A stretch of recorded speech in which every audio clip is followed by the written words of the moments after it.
தளம் கிளரும் தாமரை அதலன் தளம் கிளரும் தாமரை அதனத்தான் கண்டாய் தசரதன் தன் மகன் அசைவு தவித்தான் கண்டாய்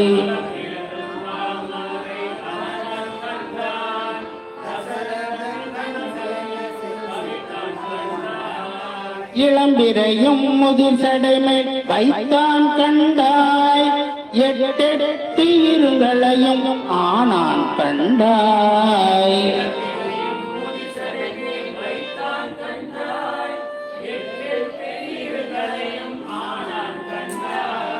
வருங்கிளர் நீர் பொன்னி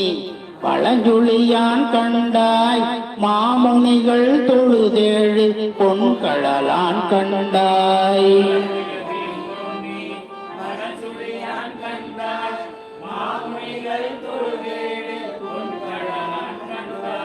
குளம் குளிர் செங்குவலை கிளர் கோட்டீச்சரத்துறையும் கோமான் தானே